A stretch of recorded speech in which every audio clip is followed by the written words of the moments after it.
Bonjour à tous, ravi de vous retrouver pour l'avant-dernière vidéo consacrée à Ismaël dans la Torah. Aujourd'hui une vidéo simple et légère, mais d'une certaine longueur tout de même, dans laquelle nous allons nous opposer une fois de plus à une thèse judaïque et chrétienne, à savoir qu'Ismaël et Isaac seraient deux frères ennemis ou rivaux. Pourtant, lorsque l'on fait une lecture honnête des versets les concernant, on se rend compte que la Torah ne les oppose pas du tout, c'est même tout le contraire. La Torah trace une multitude de similitudes entre les deux frères. Et pour commencer, on va discuter de la présence du nom d'Ismaël au sein de la nation d'Israël. Vous allez voir qu'on va réussir à dégager un argument qui va tout à fait dans le sens de notre thèse, à savoir qu'Ishmaël était un tzaddik, un juste. Voici à l'écran 5 versets de la Bible hébraïque, dans laquelle l'on retrouve 5 homonymes. Et ce qu'on remarque, c'est que son apparition est en fait assez tardive. En gros, on est plus de 600 ans après la sortie d'Égypte. Pourquoi est-ce qu'on ne retrouvait pas son nom auparavant ? Eh bien, une hypothèse serait que les noms des patriarches étaient interdits. En effet, personne dans la Bible hébraïque ne porte le nom d'Abraham, Isaac ou Jacob. Cependant, pour Ismaël, il semblerait que cette interdiction, entre guillemets, eût été levée à un moment donné, probablement parce qu'il ne fait pas partie de la lignée d'Israël. Et donc, utiliser son nom ne serait pas une offense, en fait. Alors, remarque intéressante, l'absence totale du patriarche Esav, ou Ésaü en français, le frère de Jacob, qui est le père des Édomites. Son nom est totalement absent en Israël dans la Bible hébraïque. Or, vous le savez, Dieu n'aime pas Esav. Quelle conclusion pouvons-nous donc faire de la présence d'Ismaël mais de l'absence de Esav ? Eh bien, ça prouve qu'Ismaël était perçu favorablement en Israël, plus de 600 ans après la sortie d'Égypte, ce qui contraste totalement avec la perception du judaïsme talmudique qui s'est développée bien après, au retour de l'exil de Babylone. Notons cependant, et cela peut sembler contradictoire, que même chez les juifs orthodoxes, il y a des dénommés Ishmaël. Mais cette dénomination, à ma connaissance, est due à des raisons purement esthétiques et de prestige, puisque c'est un nom théophore, donné par Dieu lui-même. Mais ce nom n'est malheureusement pas attribué pour honorer la mémoire du juste patriarche. Autre élément intéressant à remarquer, la Torah évoque l'accès à la congrégation ou l'assemblée des enfants d'Israël pour 4 nations. Je vous affiche ça. D'abord pour l'Égypte et Édom. Alors Édom c'est le deuxième nom de Esav, le frère de Jacob. Cet accès est possible dans les deux cas, malgré les contentieux qu'ils ont eus dans le passé.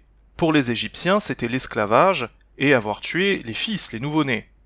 Et pour les Édomites, dans le livre de Nombres, il s'agissait du refus d'accorder un droit de passage et la menace d'un affrontement.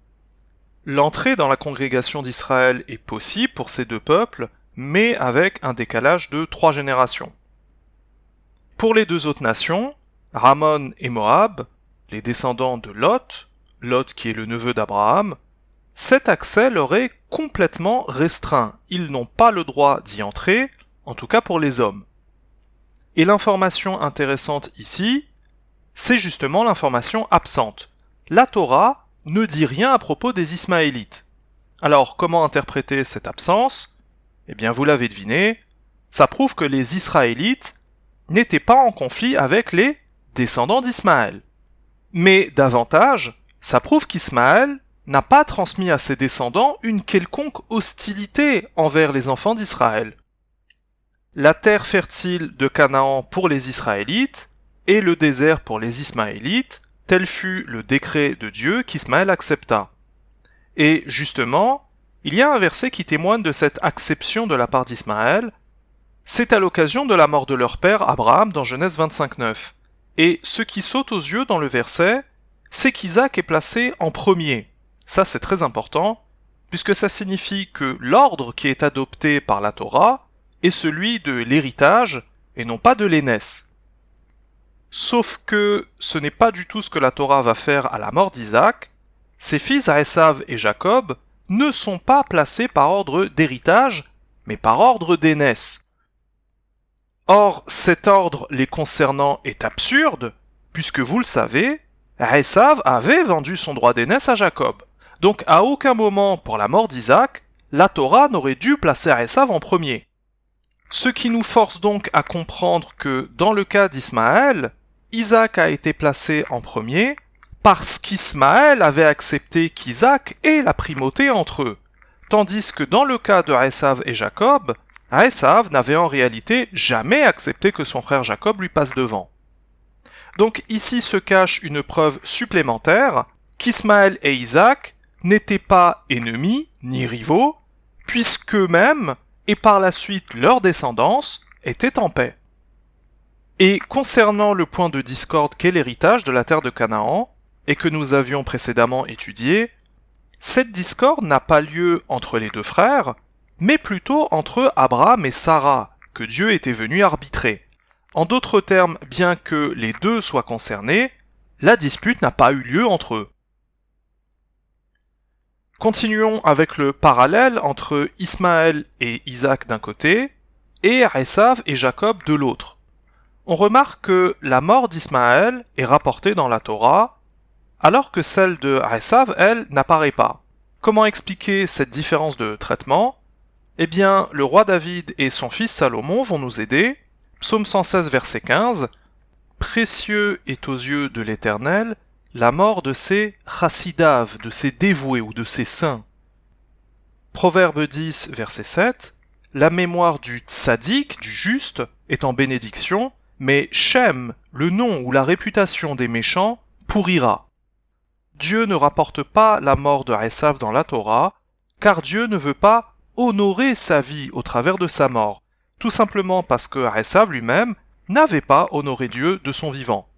D'ailleurs, autre grande différence ici, Esav vend son droit d'aînesse à Jacob, alors qu'Ismaël, lui, c'est tout le contraire. On avait vu ça dans la vidéo intitulée « La réjouissance d'Ismaël », dans laquelle on découvre qu'Ismaël est tout à fait intéressé d'être le premier héritier de son père. Ce qui inclut donc la terre de Canaan, mais aussi et bien sûr la prêtrise, qui, je vous le rappelle, à cette époque était héréditaire. Ce sera d'ailleurs aussi le cas en Israël avec les descendants d'Aaron. Et s'il y a bien un duo de frères qui doit être qualifié d'ennemis, c'est en réalité Esav et Jacob, puisque la Torah nous rapporte des paroles et des intentions de meurtre de la part de Esav. Genèse 27, 41, Esav prit Jacob en haine, et disait en son cœur « Les jours du deuil de mon père approchent, et je tuerai Jacob mon frère. » Ça, c'est une réplique pour laquelle nous ne trouvons pas d'équivalent pour Ismaël, déjà parce qu'Ismaël dans la Torah ne parle pas, la Torah ne l'a jamais fait parler. Et aussi et surtout parce qu'il n'en a jamais eu l'intention. À aucun moment la Torah ne rapporte, ne sous-entend quelque chose de ce genre. Concernant Esav et Jacob, on trouve d'autres éléments antagoniques, par exemple leur naissance. L'un est déjà très fort, très poilu, tandis que l'autre est plutôt faiblard et s'accroche au talon de son frère. Leurs activités, l'un est chasseur capable de violence, à l'aise avec le monde extérieur, tandis que l'autre est un homme d'intérieur qui vit dans les tentes, avec une tendance à la spiritualité, plus précisément à la prophétie comme son père Isaac. Leur mariage, Esav n'a aucune honte à se marier avec des femmes polythéistes cananéennes, alors qu'il est fils de prêtre du Dieu unique. La Torah précise tout de même qu'il corrigera cette erreur en se mariant avec une troisième femme qui n'est autre que sa cousine, la fille d'Ismaël, et qui est monothéiste. Mais Jacob, lui, qui est aussi fils de prêtre, et qui deviendra prophète, va faire l'effort de se marier avec des femmes monothéistes du côté de sa mère. On peut aussi mentionner leur lieu d'habitation. Esav est devenu chef de guerre, il a au moins 400 hommes avec lui, et il a fait la conquête du mont Séir. Tandis que Jacob, lui, n'est pas conquérant, et après ses mariages à Padam Aram, il revient vivre avec son père en terre cananéenne, lui qui en est l'héritier. Tout ça pour dire que le duo de frères présenté antithétiquement, et en tant qu'ennemis dans la Torah, c'est bien Esav et Jacob, mais en aucun cas Ismaël et Isaac. La Torah n'a de toute évidence aucune volonté de les présenter de la sorte. Terminons avec le plus gros morceau, les nombreuses similitudes entre Ismaël et Isaac, et qui témoignent d'une volonté très claire de la Torah de les rapprocher. ce qui, ajouté à tout ce qu'on a déjà vu, devrait prouver définitivement qu'ils ne sont pas ennemis mais plutôt fraternels. Et la première de ces similitudes, et qui illustre parfaitement cette proximité entre les deux frères, c'est de remarquer qu'Isaac va déménager pour habiter près du puits de Lachaïroï, qui est le lieu où un ange avait annoncé à Agar la naissance d'Ismaël. Et ce puits d'ailleurs porte ce nom grâce à Agar, et il se trouve dans le désert de Paran, pas très loin du désert de Chour qui sépare la terre d'Égypte de Canaan. Or, le désert de Paran, c'est le désert dans lequel habite Ismaël. La Torah va donner par 2 fois cette précision de lieu concernant Isaac pour signaler le rapprochement entre les deux frères. Je vous rappelle qu'Abraham, lui, vivait plus au nord, à Beer-Sheba, depuis des décennies. Mais Isaac, lui, fait l'effort de déménager, de se rapprocher de son frère, qu'il l'avait quitté lorsqu'il avait 2 ans. Preuve supplémentaire qu'il n'y a pas d'animosité entre les deux frères, puisqu'ils habitent à proximité l'un de l'autre. Et en parlant du puits de Lachaïroï, où avait été annoncée la naissance d'Ismaël, nous avons à ce sujet 2 autres points communs entre eux, puisqu'ils ont tous deux été annoncés et nommés avant même leur naissance par Dieu. On peut aussi noter qu'ils sont tous deux circoncis, même si en réalité tous les hommes de la maison d'Abraham l'étaient, ça ne leur est pas exclusif. Concernant le terme Metzachek qu'on avait étudié, ce terme n'apparaît que 2 fois dans toute la Bible hébraïque et est exclusivement utilisé pour les 2 frères, la première fois pour Ismaël et la seconde fois pour Isaac. Concernant leurs épreuves, il y a des similitudes flagrantes, par exemple le fait qu'ils soient tous deux accompagnés d'un de leurs parents, Abraham et Agar. Qu'ils ont une proximité avec la verdure durant cette épreuve, on avait d'ailleurs émis l'hypothèse que cette précision était peut-être en référence au Jardin d'Éden. On remarque aussi qu'ils sont immobilisés, alors pour être plus précis, dans le cas d'Ismaël c'est subi, alors que dans les cas d'Isaac c'est volontaire. Et à l'issue de l'épreuve, une fois qu'elle est réussie, un ange interpelle le parent depuis le ciel, ou les cieux, c'est le même terme en hébreu, Hashamaim, ce qui nous fait donc entrer en pleine révélation. Et après la révélation, le texte précise dans les 2 cas que le parent trouve le salut de son enfant par les yeux. À la suite ou durant cette épreuve, les 2 frères obtiennent la prophétie. Alors, on va développer un petit peu ici. Pour Ismaël, ce n'est pas compliqué à prouver, en croisant 3 éléments, on y arrive très bien. On avait déjà mentionné ça dans la vidéo précédente. Premièrement, la Torah nous dit que la spécialité du prophète, c'est de prier ou d'invoquer Dieu. Ça, on le retrouve avec Abraham dans Genèse 20, 7. Deuxièmement, et précisément, après l'invocation d'Ismaël, Dieu intervient de manière miraculeuse, 2 fois, avec la voix du ciel, et Dieu qui ouvre les yeux d'Agar. Troisièmement, on retrouve une situation tout à fait similaire avec une expression similaire, où Élie qui est prophète, Élie invoque Dieu, et Dieu répond par un miracle en ressuscitant un enfant. Maintenant pour Isaac c'est moins évident à démontrer, mais il y a tout de même un sous-entendu. La Torah annonce le départ pour le mont Moria d'Abraham, Isaac et 2 de ses garçons, qui sont Ismaël et Eliezer, mais au retour du mont Moria, la Torah n'annonce le retour que d'Abraham et de ses 2 garçons. Ce qui signifie donc qu'Isaac est resté sur place pour prophétiser. Permettons-nous exceptionnellement de citer le Coran ici. Un verset coranique annonce justement qu'après l'épreuve, Dieu récompense Isaac de la prophétie. Sourate 37, verset 112, nous lui annonçâmes Isaac comme prophète parmi les vertueux. Donc effectivement, après l'épreuve, Isaac est resté sur place et a prophétisé là-bas. Petite parenthèse ici, il faut remarquer qu'entre l'épreuve d'Ismaël au chapitre 21 du livre de Genèse et celle d'Isaac au chapitre 22, la Torah raconte un épisode avec Abimelech, le roi philistin, et qui parle de la future conquête de la terre de Canaan. Or, il faut se souvenir que c'est précisément à cause de l'héritage de la terre de Canaan qu'Ismaël et Isaac ont été séparés. Et donc c'est symboliquement intéressant ici, puisque leurs épreuves sont elles aussi séparées par ce même sujet d'héritage de la terre de Canaan. Donc la Torah utilise ici une transition qui fait en fait tout à fait sens. Autre similitude, après leur épreuve, la Torah rapporte leur mariage. Mais aussi l'expulsion d'Isaac suite à un mauvais traitement qu'il a subi de la part d'Abimelech, le roi des Philistins.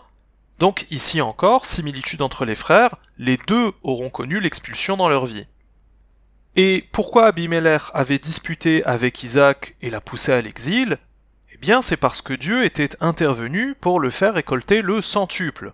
Donc similitude supplémentaire ici, Dieu accompagne les deux frères pour les faire réussir. Autre similitude que nous avions vue auparavant, Abraham est enterré par Isaac et Ismaël, mais la Torah ne précise rien quant à leurs autres frères. Les deux frères sont patriarches ou pères fondateurs, engendrant une grande nation, c'est-à-dire une nation monothéiste dans le vocabulaire de la Torah, nation avec laquelle Dieu se lie par le don d'une révélation. On avait étudié ça dans la deuxième vidéo dédiée à Ismaël. Et enfin, la Torah précise pour tous deux qu'ils grandissent, terme témoignant de l'affection de Dieu d'une part, mais aussi pour signaler la maturation physique et spirituelle des prophètes. À la lumière de tout ce que l'on a vu, il est clair comme du cristal que cette thèse judaïque et chrétienne qu'Ismaël et Isaac seraient des frères ennemis ou rivaux est complètement fausse. C'est encore une fois une lecture biaisée et malhonnête. Voilà pour aujourd'hui. Si vous avez appris quelque chose, laissez un pouce vers le haut, un petit commentaire, et à bientôt pour la dernière vidéo sur Ismaël, pourvu que Dieu nous l'accorde.